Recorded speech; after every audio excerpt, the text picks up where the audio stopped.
نحمده ونصلي على رسوله الكريم اما بعد.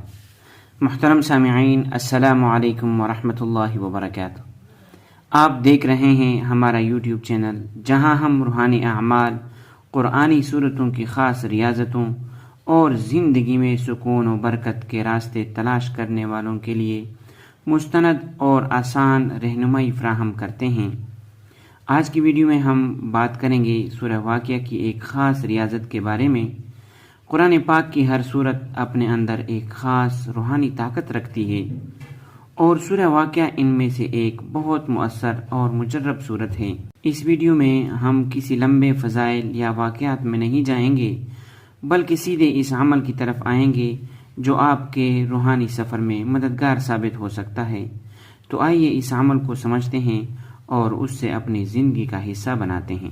محترم سامعین، یہ سورۃ الواقعہ کی خصوصی ریاضت ہے.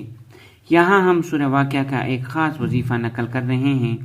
جو کوئی بھی اس پر عمل کرے گا، اس سے مالی معاملات میں نہ زندگی بھر کسی پریشانی کا سامنا کرنا پڑے گا اور نہ کسی اور وظیفے کی ضرورت پڑے گی.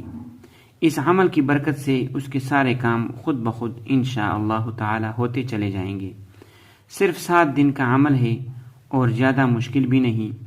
جمعے کے دن سے 7 روزے رکھنے شروع کریں، اور پہلے روزے سے یہ عمل بھی شروع کر دیں کہ ہر فرض نماز کے بعد 25 بار تلاوت کریں.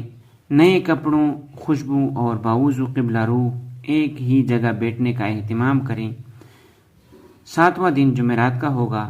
اس دن مغرب کے بعد 25 بار تلاوت کر کے درود شریف اور استغفار میں مشغول رہے.